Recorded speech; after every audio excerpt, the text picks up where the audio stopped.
Yes, but with this, let's move on and let's also welcome Gautam Duggad, Head of Research of Institutional Equities of Motilal Oswal, joining us on the show right now. Hi Gautam, morning. Good to be speaking with you. And firstly, this 25% tariff announcement, help us understand what does it really mean for the equity markets? Because Gautam, this is coming at a time when we were going through not a great set of earnings. The debate regarding the expensive valuations was still on and no respite in terms of the tariff as well. Do you believe it could dent the profits of the companies and select sectors in a bigger fashion and there could be more pain? Hi, good morning. Thanks for having me. Yes, and so far as tariffs is concerned, this news has been there for 3-4 months now. I mean, the reaction of the market is very muted, just 0.5% down. So I don't know, how to look at it in the short term because a lot of things are still to unravel. I'm sure Indian government will also react. We have not seen the last of it yet, in my view, given the way how US has repeatedly changed its stance on this matter. So let's wait it out for a few days and see if there are more twists and turns. Sector-specific impact will obviously be there, depending on which sector gets hurt more. We don't cover textile, but clearly textile seems to be bearing the brunt of it. We'll have to see what they do to pharma, because as of now, pharma is not impacted, metals is not impacted, financials is not impacted, consumer is not impacted, IT is not impacted, cement is not impacted. So there could be some indirect impact that will accrue to some of these sectors. Very difficult to pencil in a specific quantifiable measure that this tariff has happened and therefore XYZ% is the impact at the earnings and this is how the PE will contract. So that thing will evolve as we move forward. Clearly, 25% seems to be slightly higher than what most people have been working with.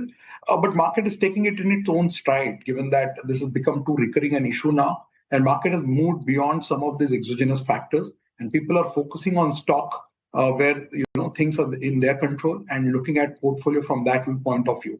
I don't agree with the point that earnings have done nothing. So far, 132 companies in our coverage have reported numbers. It's 10% growth, which is in line with expectations. Yes, the forward earnings have got cut by 1.5%. So while we were expecting about 11% Nifty EPS growth for FY26 when the quarter began, when we published our preview 3-4 weeks back, as we speak, that 11% growth has come down to 9.5%. But there is too much of a narrative that earnings are bad. If you look at sector by sector, stock by stock, and then aggregate it, at aggregate, the numbers are in line with expectations. A lot of food for thought there, Gautam. But, like I was discussing with earlier speakers as well, that it's actually great news for equity markets. While there may be a taco and Trump may chicken out and one is keeping fingers crossed for that, at least equity markets know what's the worst case scenario to work with, which is 25%. And one can already see that stability kick in. That gap down got a little bit covered. Of course, it's expiry day as well, but we're already down just 0.5%. Aisha, I mean, one thing which we have learned repeatedly in the markets over the last decade and a half is the only thing that the stock markets respect over a period of time is corporate earnings. FY20 to FY24, you had a 20% plus corporate earnings growth. In fact, 30% for Nifty 500. You saw very phenomenal, stock market returns, depending on which index you look at. Last 1 year, earnings growth has been absolutely tepid. FY25, you saw flattish earnings in Nifty, 3-4% growth in broader markets, and markets have done absolutely nothing. I mean, if you look at point-to-point returns of last 12 months, we have gone all over the place and ended up nowhere. So clearly, all these factors, Trump, tariffs, geopolitics, wars, other headwinds, they will come and go. The only thing which will matter for the market from a 1 to 3 year perspective, it will be the corporate earnings. And we are hopeful that this year will be slightly better than last year. Plus, government and RBI have taken series of measures on income tax cuts, rate cuts, liquidity. So let's see, I mean, after a couple of months, if the tailwinds from those steps that the government and RBI have taken, if they manifest in better high-frequency indicators with the advantage of a very good monsoon again and festive season beginning to start from September. So I would think that while valuations are expensive for mid-caps and small-cap indices, the growth is also there in mid and small-cap. I mean, last year, while the broader markets grew at 3%, mid-caps in earnings in our coverage grew at 10%. This year, we are penciling in 8 to 10% earnings growth for large cap, but 20% for mid-caps. So in our model portfolios, we have further increased the component and allocation of mid-caps from 24% to 31%. Consequently, obviously, we brought down the weightage of large caps in our model portfolio across sectors. Right. Okay, the latest comment now coming in from Donald Trump. He's saying, I don't care what India does with Russia. They can take their dead economies down together. For all I care, have done very little business with India. Their tariffs are too high, among the highest in the world. Likewise, Russia and the USA do almost no business together. Let's keep it that way and tell Medvedev, the failed former president of Russia, who thinks he's still president, to watch his word. He's entering very dangerous territory. This, of course, now seems to be getting more a political battle with egos thrown in. And, this is going to take some time, definitely, to resolve. But I think it's more about oil and what really comes out of that, because that is what is going to impact us. That's where things stand as of now. And that's the other thing, right, Gautam? Because forget the overall exports and what the tariffs, should they come in at 25% to various sectors, this oil risk, where things settle down with Russia, that seems to be a bit of a niggling worry, because obviously it's going to have a bearing on marketing margins, etc. for us. Yes, absolutely, Aisha. That's one of the most important commodities for us, and it has bearing on multiple macro parameters: current account deficit, inflation, and obviously, consequently, the interest rates in the economy. So we'll have to keep a close eye on where the crude oil settles. But last 10 years, barring that 1 or 2 month period when crude oil spiked up to 130, 140 during the Russia-Ukraine crisis in early 2022, most of the last 10 years, we've seen oil behaving in a very nice and a tight range. Which has helped us at the margin insofar as macro parameters are concerned. So yes, we'll have to keep an eye on it, but very little we can predict and do about it, till the time things settle down. But also help us understand that which sectors will now may need a relook in terms of the earnings projection, because for now the chemicals, textiles, they are taking a bit of a hit on the stock prices as well. What's your analysis? So sectors which matter very little to the overall earnings pool are getting hit.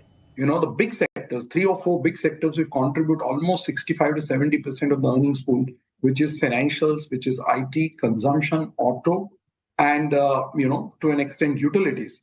They are not that directly impacted by this tariff-related madness, and which is why you're seeing a very mature and a calibrated reaction by stock markets. Our earnings will be a function of 2 or 3 important things: how the domestic economy behaves as the after effects of rate cuts and income tax cuts, along with improved liquidity and good monsoon, they take shape. Whether we see a pickup in high frequency indicator early September, October. Does consumption revive? Because after a long time, government has changed its stance and started focusing away from capex towards consumption. Consumption has almost been dead insofar as low ticket items are concerned. In fact, in our model portfolio, we've made consumer staple zero first time in last 10 years. Our entire weight in consumption is allocated towards consumer discretionary. Third, sectors, particularly this quarter and this year too, FY26, smaller sectors are driving whatever 10% growth that we are talking about. So, for example, in this quarter, we are expecting private banks to report an earnings decline, PSU banks to post flat numbers, IT obviously is done, 5-6% growth, which is what was expected, consumer zero growth, auto a slight bit of a decline because of a decline in some of the heavy OEMs like Tata Motors, Hyundai, and Maruti. So whatever 10-11% growth that we are penciling in for this quarter as well as the full year is being led by EMS. Cement obviously will have a rocking quarter as well as year after a long time, but it is well expected. Then you have pharma, which is going to post double-digit earnings, and then little bit of consumer durables and some other smaller sectors. All the big sectors are going to be very, very muted, both for this quarter as well as for the full year, because the big tailwind in the asset quality that we have enjoyed in the financials between FY18 to FY25, when the backing BFSI profit pool in our coverage universe went from 50,000 crores to almost 5 lakh crores in 7 years. Now that seems to be settling at 10-12% growth, which is broadly converging with your underlying credit growth in the economy. And consumption, till the time it doesn't pick up, you have this very peculiar problem where the 2 big sectors, banks plus consumption, and at the margin, if you also add large cap IT, these 3 sectors put together account for 55-60% of the profit pool, and they are not growing beyond 7-8%. So till the time one of this sector picks up earnings, the index earnings are going to look very, very, maybe high single digit or low double digit. The real alpha, therefore, will accrue from stocks picking, and within sector also the dispersion of earnings growth is very high.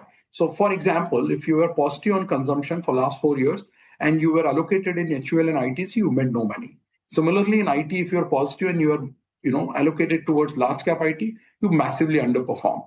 So this is, Asia as may sound, a pure bottom-up stock pickers market.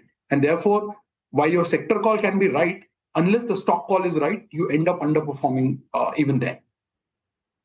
Interesting points made there, Gautam, but thank you so much for taking